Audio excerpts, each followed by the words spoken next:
प्रभु का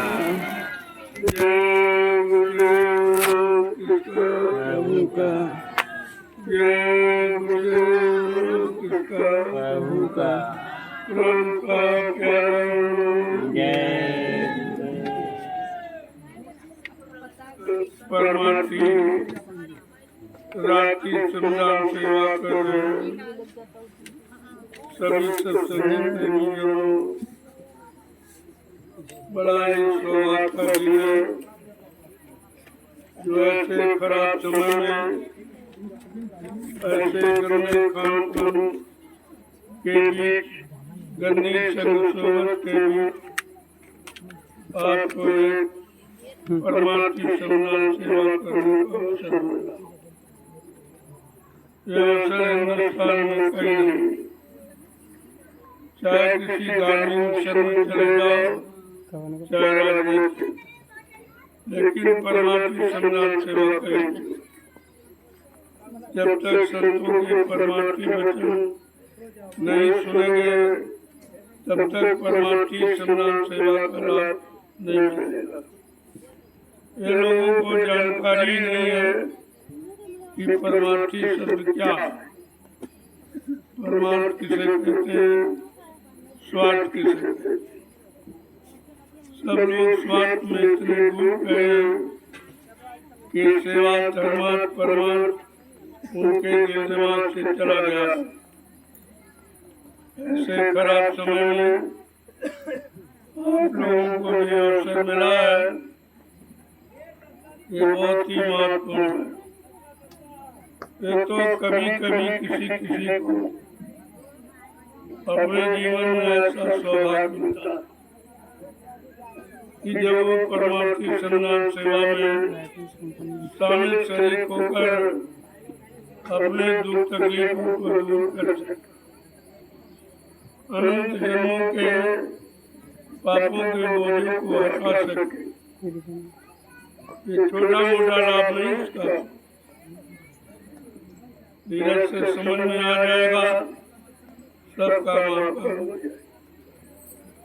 लेकिन जब लग जाओगे तो समझ में सब आ जाएगा। इधर आना लगना बड़ा मुश्किल है। ये शराबत कठिनाई इस मार्ग में आने में बड़ी बाधाएं, क्यों ये मत दयाल और दुनिया काल मत में बही जा रही है। वो दयाल मत को जानती नहीं कि दयाल मत किसे कहते। दयाल मत बचाने वाला और काल मत मारने वाला दोनों का काम अलग है। न काल दयाल का काम कर सकता है, न दयाल काल का करते काल का। जो मुंह में काल से जो दया करने आए, क्षमा करने आए, वो कभी काल का काम नहीं करते। हमें आपको ये समझना चाहिए कि ऐसे भीषण कलकाल में ये परमार्थी सेवा अवसर मिला एक छोटी बात नहीं है। आज लोग परिश्रम को भूल गए, सारा परिश्रम मशीनें कर रही, तो मशीनें स्वस्थ हैं, आदमी बीमार है। जो काम करेगा वो स्वस्थ रहेगा, जो नहीं करेगा वो बीमार हो जाएगा। जैसे किसी मशीन को साल 2 साल खड़ा रखो तो बेकार हो जाती, और अगर चलती रहे तो ठीक रहे। ठीक उसी प्रकार ये मनुष्य शरीर परमात्मा की बनाई मशीन से चलता है। अगर इस शरीर को आप एक जगह खड़ा कर दो, परिश्रम न करो कि बेकार। आज बीमारी बढ़ने का कारण यही है कि हमने आपने परिश्रम छोड़ दिया। जब परिश्रम छूट गया तो आराम और सुख और शांति भी आपकी छूट गई।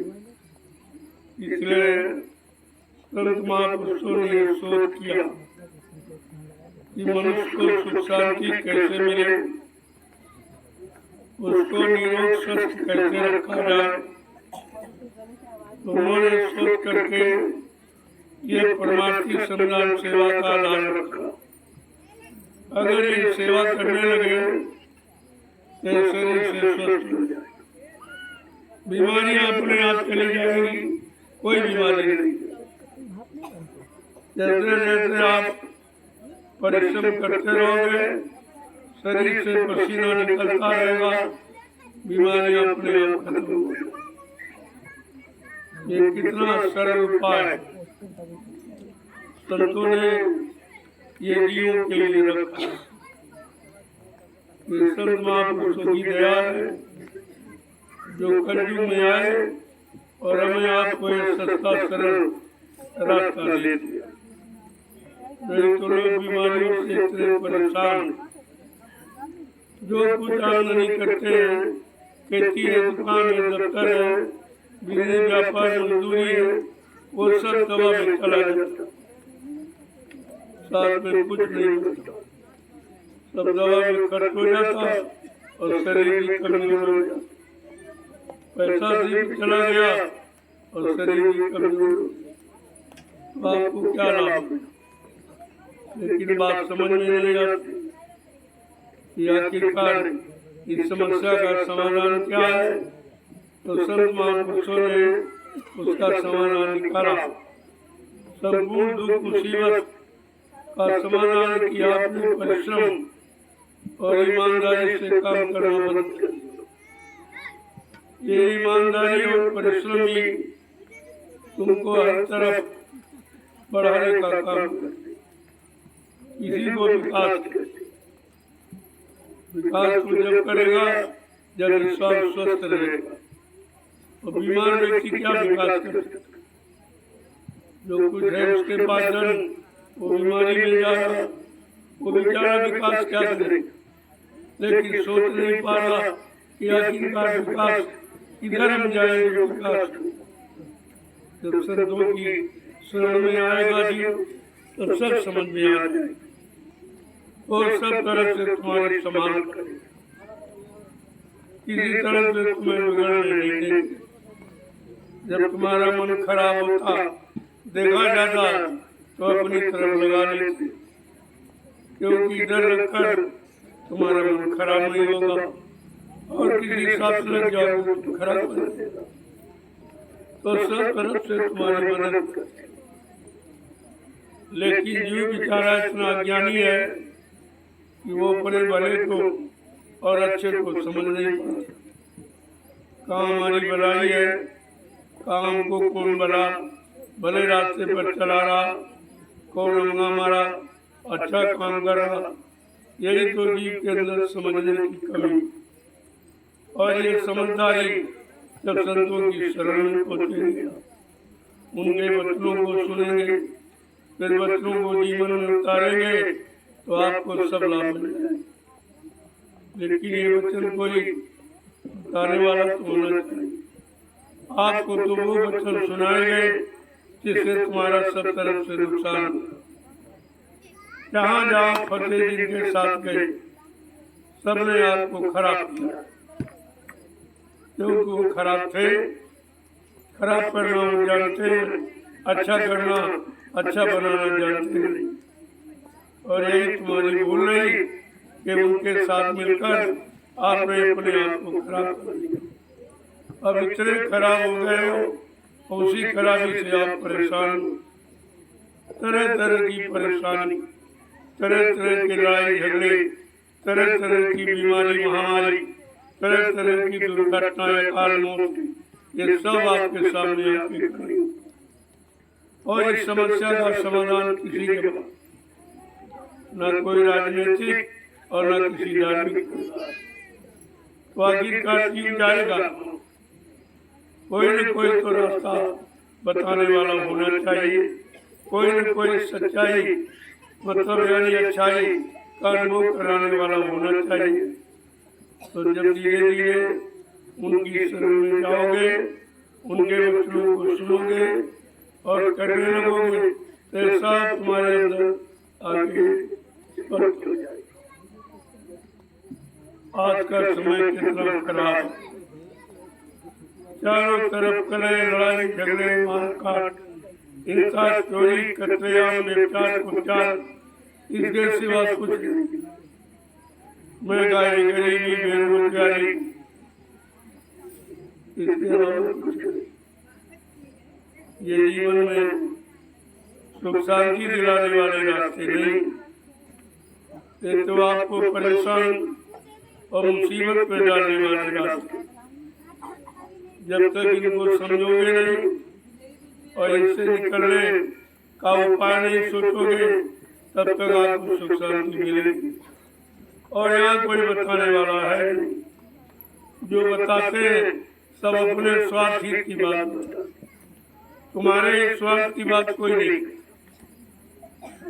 चाहे तरफ किसी को देख लो, चाहे परिवार समाज को देखो, सब अपने बड़े मतलब की बात करते, अपना अपना स्वार्थ तुमसे हल करते और तुमको इधर उधर तुम्हारी जरूरत जब तक समझते हैं जब तक उनका स्वार्थ निकलता रहे, और जहाँ स्वार्थ निकलना बंद एकदम तुम्हें छोड़ देंगे। फिर तुम कहीं के नहीं रहो, तब तुम्हें पछतावा होगा। तो उस पछताने से होता क्या? महापुरुष सब तरफ से आपको समझाकर एक तरफ केंद्रित करते हैं जहाँ से तुमको सच्ची सुख शांति मिलेगी। वो रास्ता है अध्यात्म, और अध्यात्म किसी को मालूम नहीं, तभी तो सुख शांति नहीं मिलती। ये भौतिक जगत में कोई सुख शांति नहीं, इनमें सिवाय तकलीफ मुसीबत और दुख और मतलब यानी बीमारियों परेशानियां लड़ाई और झगड़े, इसके अलावा कुछ है नहीं। चाहे परिवार में देखो, चाहे समाज में देखो, चाहे धर्म की तरफ देखो, चाहे राजनीति की तरफ, जब कहीं सुख शांति दिखाई नहीं देती तो आप जाओगे।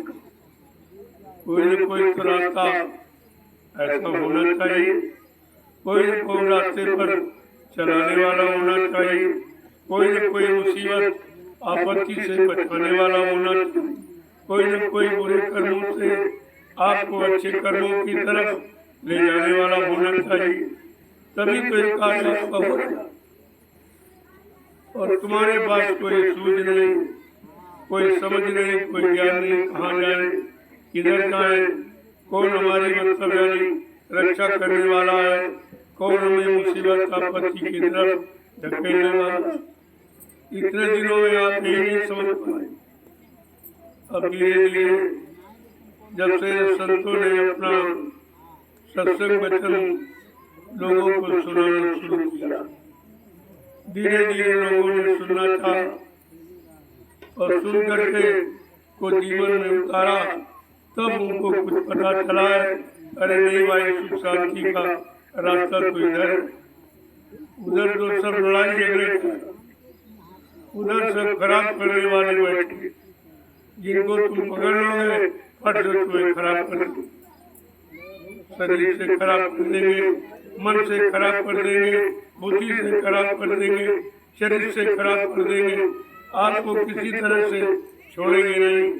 फिर आप पछताते हो, फिर पछताए हो उसका जब पीढ़ियों की सारा समय निकल गया, सारे स्वास्थ्यों की पूरी आपने खराब कर डाली। अब सोचने से होता क्या, लेकिन संतों ने फिर भी आपको हतोत्साहित नहीं किया, एक आपको साहस बनाया, ठानस बनाया कि चिंता मत करो, एक घड़ी आधी घड़ी आधी माँ पुण्या गोस्वामी संगत साथ की हरे को डबा। अगर एक घड़ी का सत्संग मिल जाए तभी तुम अपने जीवन को बदल सकते हो, लेकिन मिल जाए कहने का मतलब तुम्हारी समझ में आ जाए और तुम उसे अपना लो, उसके अनुसार चलने लगो, तो फिर बदलने में देर, उनको बदलने में देर नहीं, कि वो बदलने के लिए आए और आपको बदल देंगे।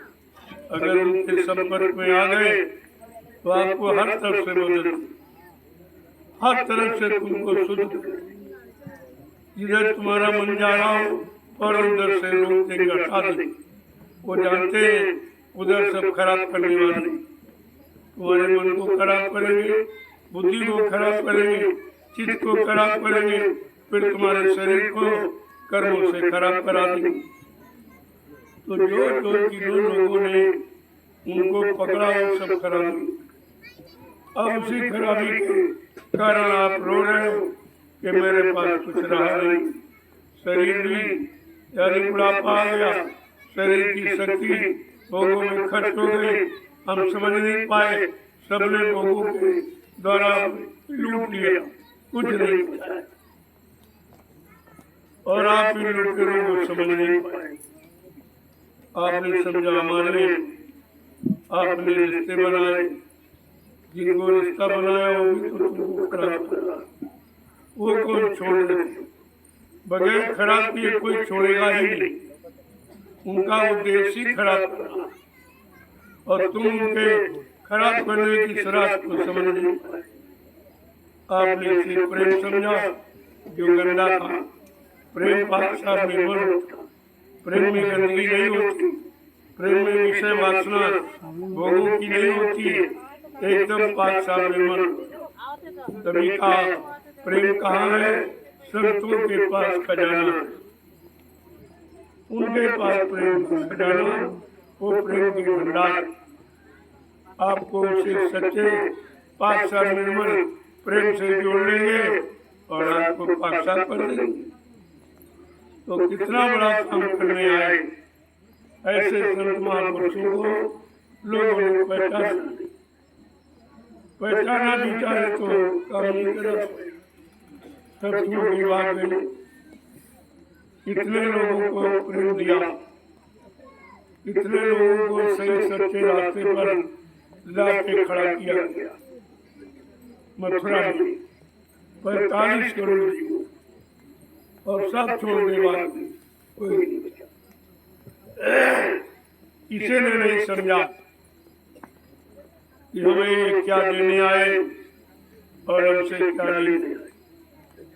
तुमसे बदले में कुछ नहीं लेते और तुम्हें सब, अब तुम लेना सीख जाओ तो सब कुछ पा जाओगे। ये एक ऐसा दरबार है जहाँ दिया नहीं जाता दिया जाता, जहाँ दिया जाता दिया नहीं जाता, यहाँ कोई बदले की भावना नहीं,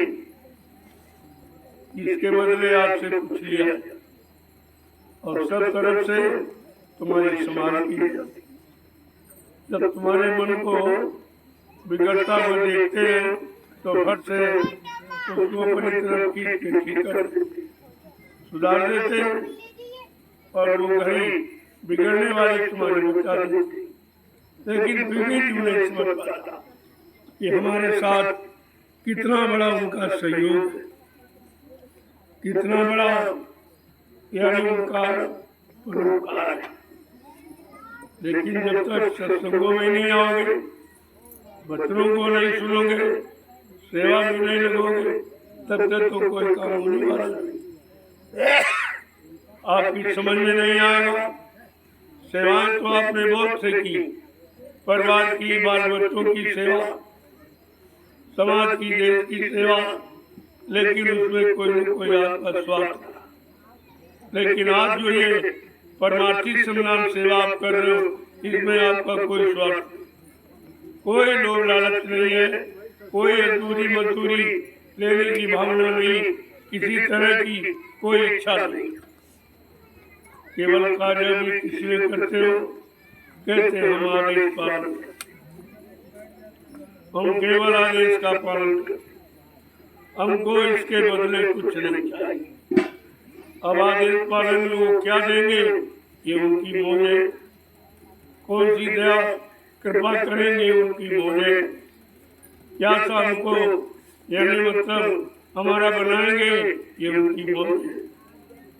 जब मौत पर सब छोड़ दोगे तब तुम्हारे पर कुछ लगेगा, न पाप रहेगा न पुण्य, वो सब खत्म।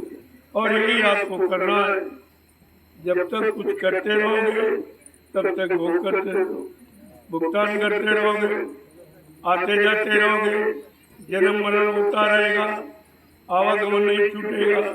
लेकिन जैसे आपने कहा भाई हमारा कुछ नहीं है, हमें तो सिर्फ आदेश का पालन करना, ना हमें अच्छा न बुरा, इससे हमारा कोई मतलब। वो जो ये काम कर रहे हो सेवा, इसमें कोई भाव आपका नहीं, न अच्छाई का न बुराई। अब आप संपन्न हो गए, अब आप पर कुछ नहीं लगेगा, कोई दोष नहीं, कोई पाप नहीं, कोई भोग नहीं, कोई कर्म नहीं और कोई सजा नहीं। ये कितनी बड़ी सेवा जिसमें आपका कोई भाव नहीं। और यही काम घरों में करते हो, समाज में, परिवार में, तो बगैर स्वार्थ के करते नहीं। तो यहाँ आपका स्वार्थ कहाँ चला, खत्म हो गया।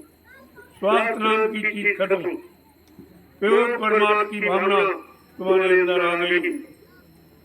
ये जमीन का अक्षर है, ये 88,000 ऋषियों की तपोभूमि है। ये तपोभूमि का असर है कि आपके अंदर कोई स्वार्थ नहीं है। और इतनी बड़ी सेवा आप कर रहे हो कि जिससे आगे आने वाले भविष्य में करोड़ों लोग लाभ उठाएंगे।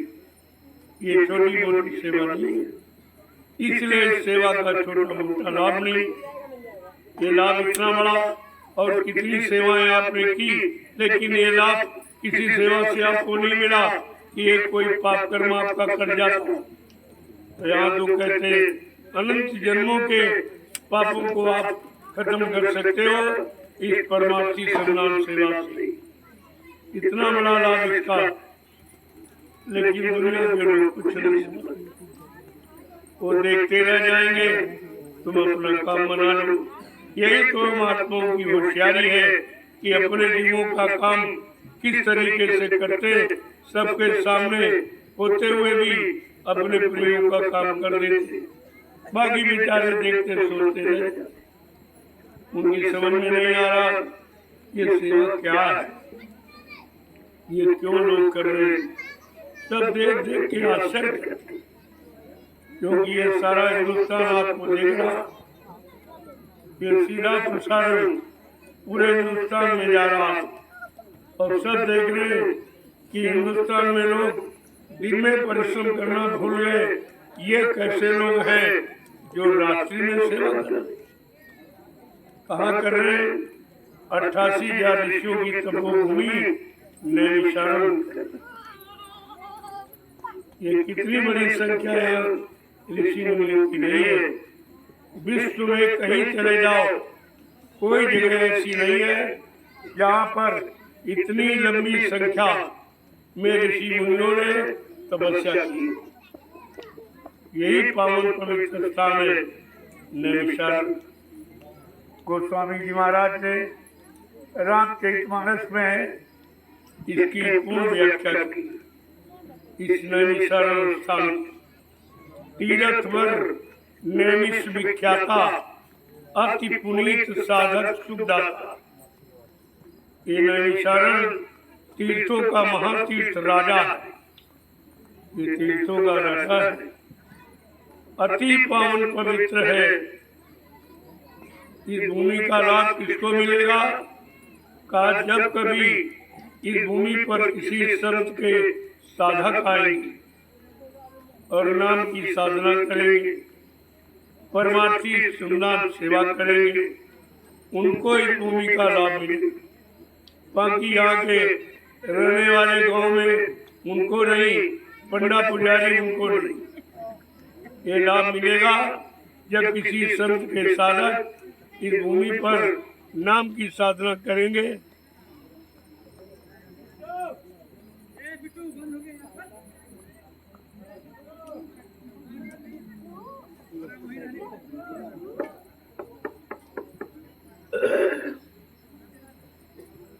करने जब नाम की साधना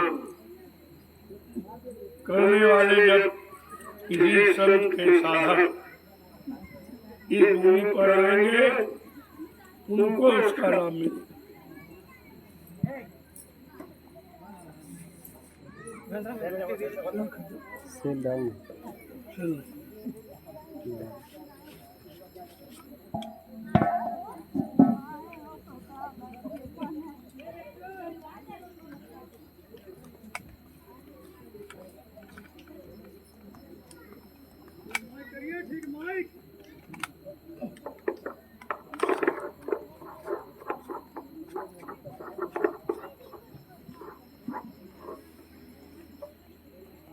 प्रेमियों इस भूमि की कितनी बड़ी महिमा है जो रामचरितमानस बता रही है, फिर भी लोग नहीं समझ पा रहे। हर हिंदू के घर में रामचरितमानस लिख के रखवाई गई ताकि समय समय पर आपको जानकारी मिलती रहे, उस जानकारी से आप लाभ प्राप्त करते रहे। लेकिन सब कुछ जानकारी मिलती हुई आज तक लोगों की समझ में नहीं आया। ये तो जिनको मिलना उन्हीं की समझ में आता, जिनका सौभाग्य है वो इस भूमि पर आएंगे, सब नहीं आएंगे। ये पास पड़ोस वाले नहीं आए और दूर दराज से लोग आ रहे, जिनकी किस्मत में है इस भूमि का लाभ उनको मिलेगा और वो लाभ ले रहे हैं, बाकी दुनिया के लोग देखते रहे। बात तो समझने की है। धीरे धीरे जब आप आते जाते रहोगे तो आपकी समझ में सब आ जाएगा कि आज कोई भूमि पर क्यों लाया गया। हिंदुस्तान में क्या जमीन की कमी है? लेकिन नहीं, ये जमीन, ये 88,000 ऋषियों की तपोभूमि, ये सब जगह नहीं है। और भूमि का लाभ अलग है, लेकिन वो लाभ सबको दिखाई नहीं दे रहा।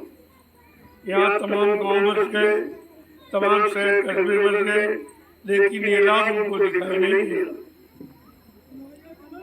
जिसके लिए लिखा है उन्हीं को ये लाभ मिलेगा।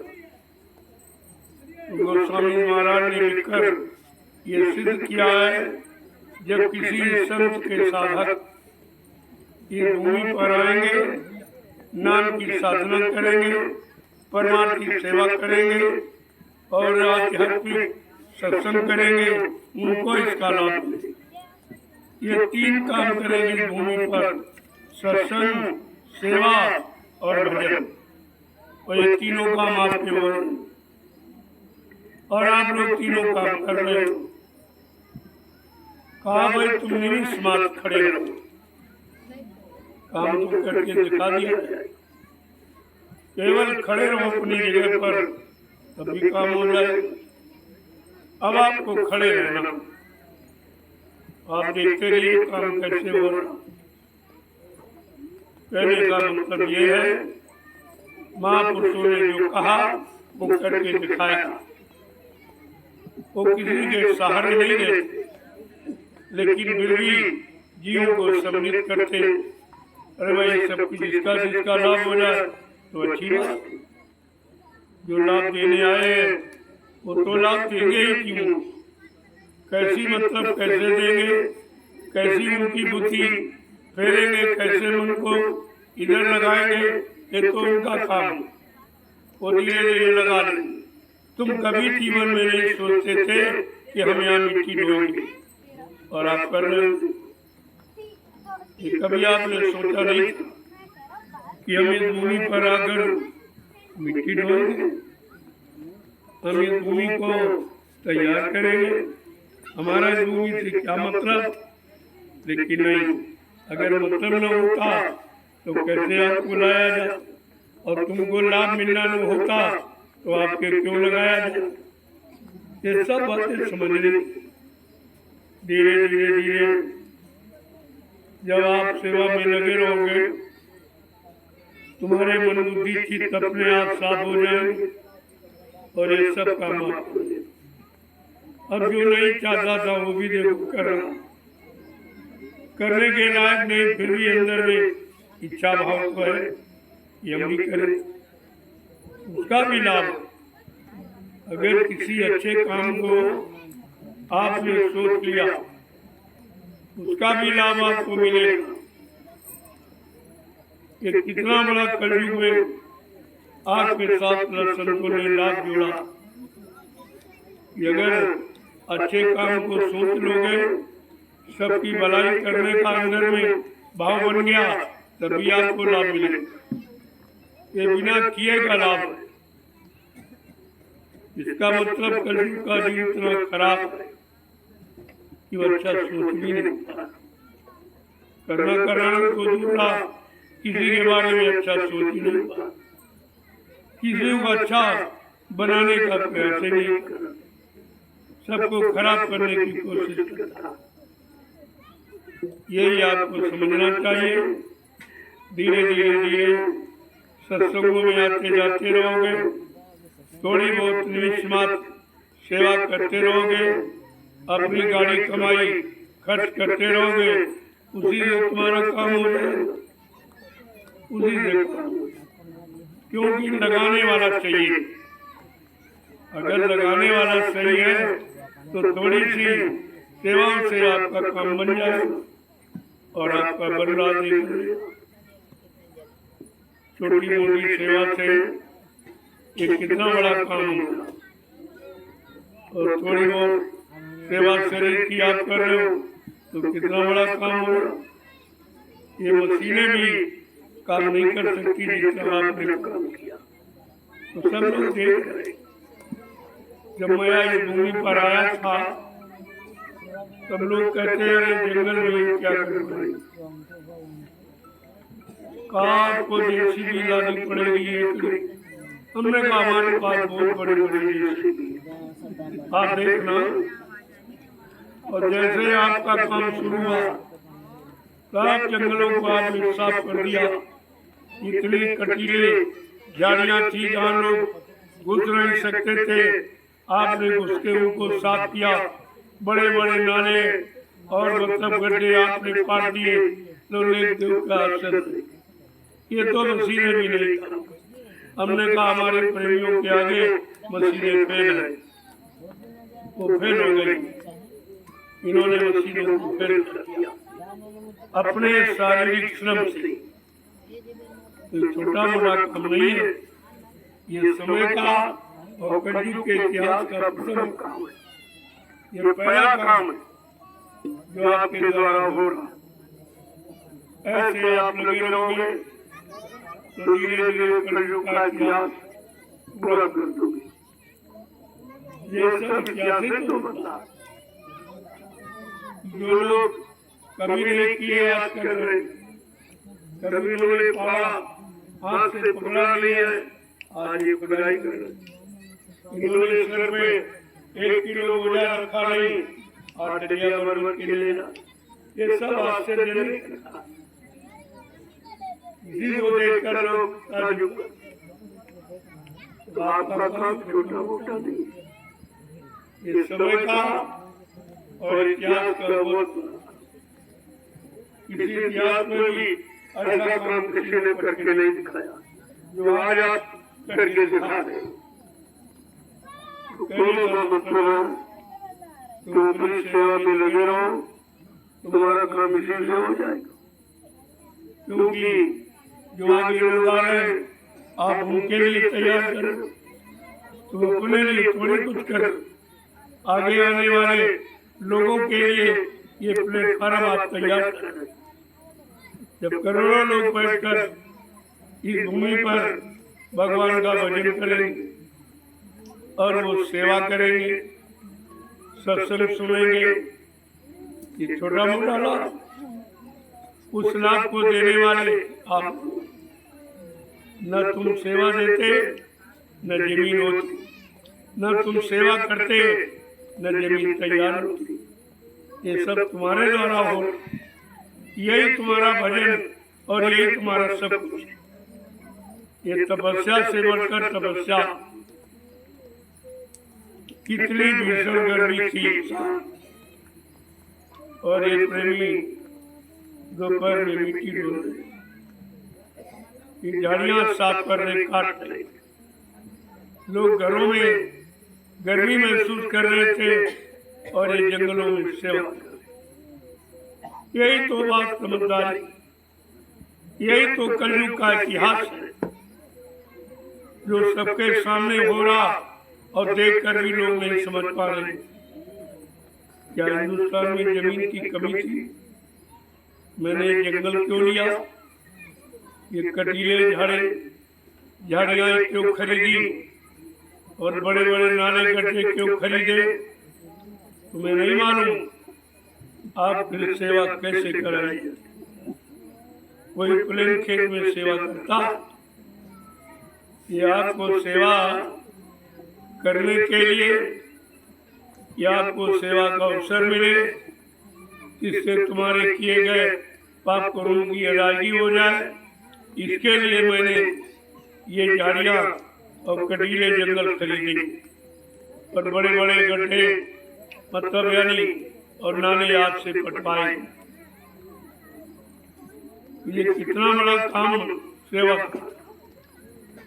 लोग समझते थे भाई यहाँ क्यों ले रहे, हमने कहा हमें जरूरत, प्रेमियों को जरूरत है, उनके जरूरत का सबसे बड़ा काम होना है।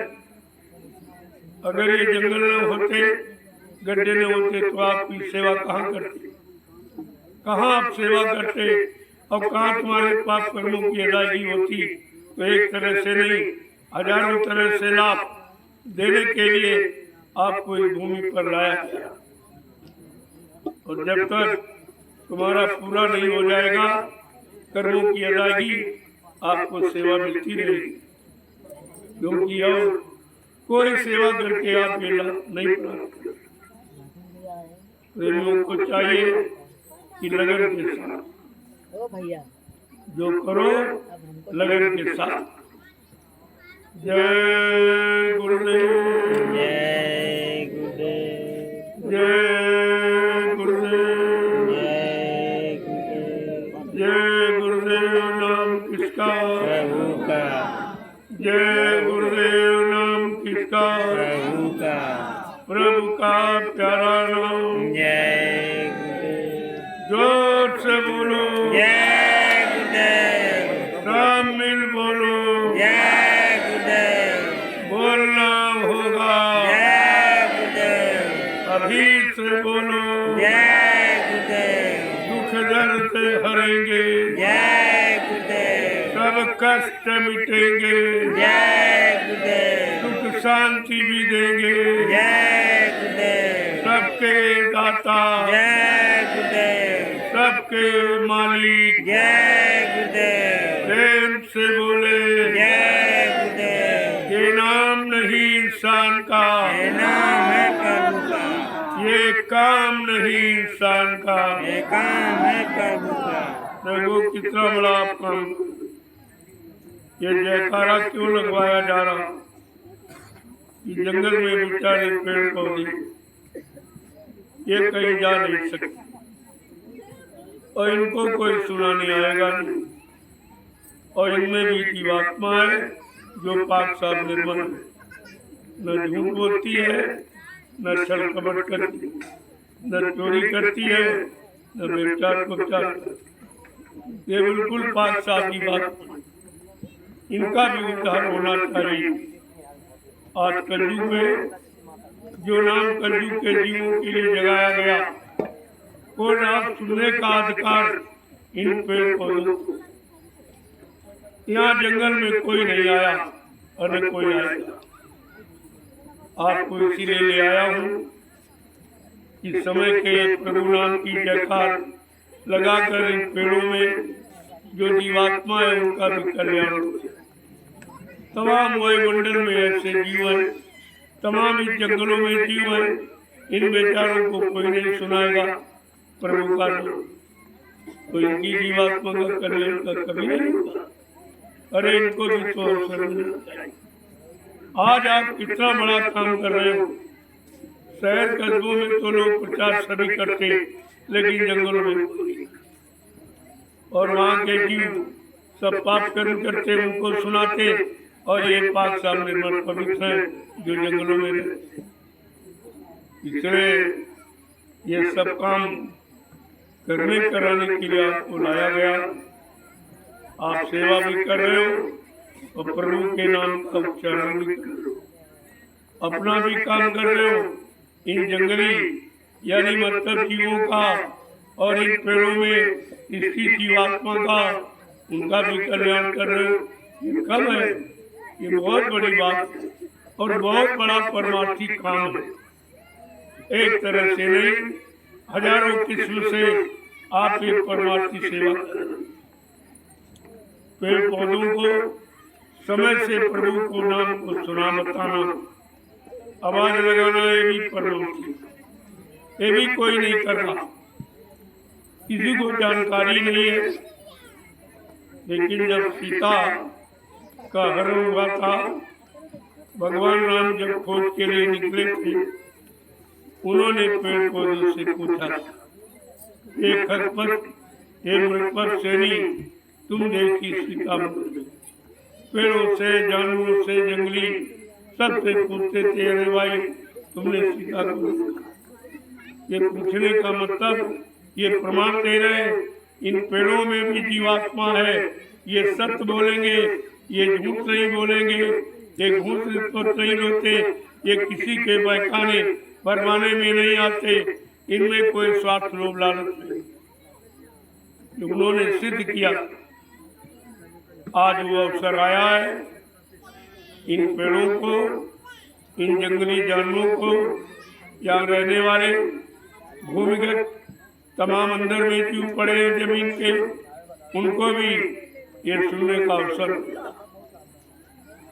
और इतने जीव आप इनके ऊपर से चल रहे, लेकिन आप पर कोई घात नहीं करते, कोई आपका नुकसान नहीं करते। वो जानते हैं ये हमारे लिए आए हैं, हमारे लिए काम कर रहे हैं, हमारी जीवात्मा के कल्याण के लिए प्रभु नाम को सुनाते हैं, जय घोष करते हैं। इनसे बड़ा हमारा कोई हितकारी नहीं है, इसलिए वो आपका नुकसान नहीं। इसी बात को सोचना चाहिए। अगर धोखे में किसी से कोई नुकसान हो गया तो उसका तुम्हारे पर कोई बुरा असर नहीं होगा, कोई बुरा असर नहीं होगा, कोई जानलेवा घटना नहीं होगी। और इससे ज्यादा आप क्या लाभ चाहते? जय गुरुदेव, जय गुरुदेव, जय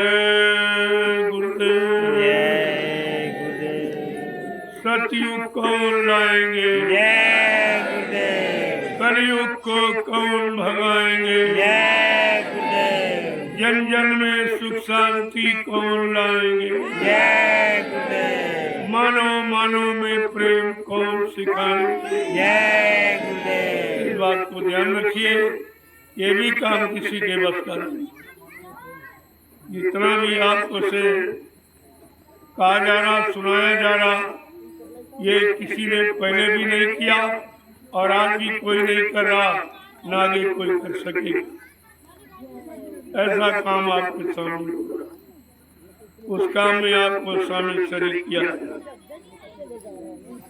और धीरे धीरे रात्रि परमार्थी श्रमदान सेवा का समय आपको पूरा होगा। आपने बड़ी मेहनत की है, 5 बजे से लगे हो, आखिरकार आराम मिला। वैसे तो बहुत बड़ा है, एक दरिया का लाभ एक माला के बराबर, माला वाला लाभ दरिये में, सुमरन का लाभ दरिये में, भजन का लाभ दरिये में। इस दरिये में कौन सी करामात? करामात है परमार्थी विचारधारा। इस दरिया में, इस मिट्टी में परमार्थी विचारधारा, अपने स्वार्थ की कोई भावना नहीं, इसलिए इसका लाभ इतना बड़ा रखा गया कि एक दरिया मिट्टी अगर डालोगे तो एक माला स्वीकार। इसलिए आपको ज्यादा ज्यादा डालने की कोशिश करते कि जितनी ज्यादा हो जाए उतनी माला मारी हो जाए। ये लाभ तो कोई दे नहीं सकता, एक दरिया का लाभ एक माला के बराबर कोई नहीं, ये लाभ आपको कहीं नहीं मिलेगा। जय गुरुदेव, जय गुरुदेव। देखो 10 दरिया पौधा पाँच अपनी क्योंकि हमसे कोई काम हो, हम तो बुढ़े हो गए और आप लोग मैंने बहुत किया उतना आप नहीं कर सकते। इतनी मिट्टी रोई है कि आप रो नहीं। इतना फाड़ा चलाया, 10-12 घंटे लगातार आप चला नहीं। ऐसे थोड़ी आपसे करवा रहा हूँ, मैंने भी किया है। अब करके उसका लाभ मिला तब आपको कहता हूँ ये काम करो, ये लाभ मिलेगा। ऐसे नहीं, अगर कराया न होता तो कराने का लाभ हम कभी नहीं बता पाते। हमने भी किया, आप भी करिए। आप तो इतने लोग हो, बहुत जल्दी काम हो जाएगा। जय गुरुदेव। जय गुरुदेव। जो लोग थक गए हैं या आप नहीं डाल सकते हो तो आकर प्रसाद दे दो। लेकिन ये दर्जनीय का अभियान सर्वोपरि। जब थक जाता आदमी तब इसके बाद जो काम करता है वो बहुत महान खुशी। और थकावट नहीं तो तुम्हारा भी करते। जब थक जाओ तब करो, तब समझ में आपके आएगा कि मेहनत के बाद जो फल मिलता है वो मीठा होता, वो लाभकारी होता है, कारगर होता। अब आप जल्दी से इंदर जिले का अभियान पूरा करो और आकर के अपनी सेवा का प्रसाद ले। आपकी थकावट दूर हो जाए, आपका परमार्थी मतलब लाभ बन जाए। ये सब तरह का लाभ है। और प्रसाद में जो भी मिल जाए जितना, उसी में संतोष किया। प्रसाद मतलब कोई खुराक नहीं है, जो मिल जाए वो आपके लिए प्रसाद है। वो उतना ही काम करेगा। जितना ज्यादा खाओगे उतना थोड़ा खाओ, वो तो प्रसाद का भाव होना चाहिए। जो मिल जाए उसे स्वीकार करो, उसी में तुम्हारा लाभ है, उसी में तुम्हारा भला है। आपको अपने भले की बात सोचनी, तो जल्दी से 10 जलिए का अभियान पूरा करें। जय गुरुदेव। जय गुरुदेव।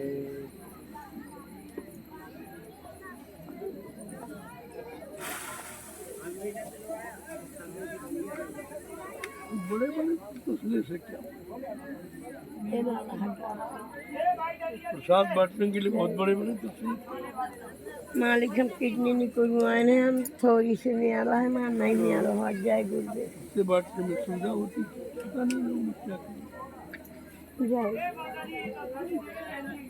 बहुत बड़े बड़े जय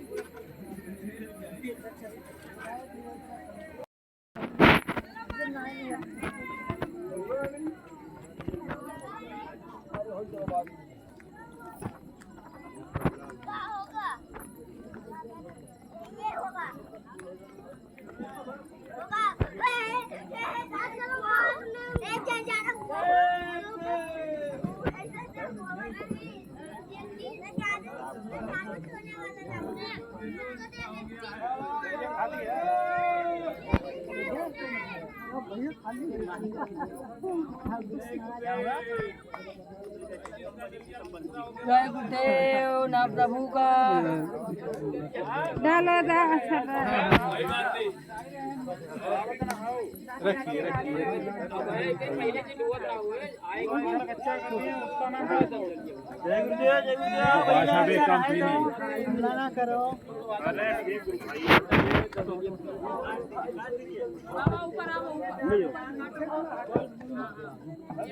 देना है।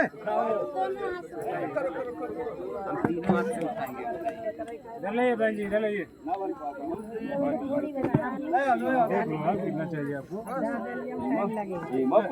जय गुरुदेव और मिल रहा है। जय गुरुदेव जय गुरुदेव जय गुरुदेव आ जाओ जय गुरुदेव जय गुरुदेव जय गुरुदेव।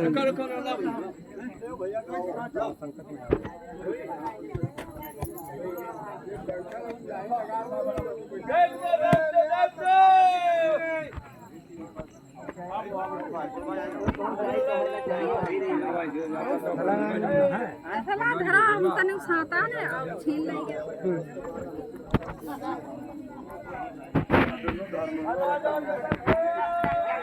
आदेश पूरा होने आदेश पूरा होने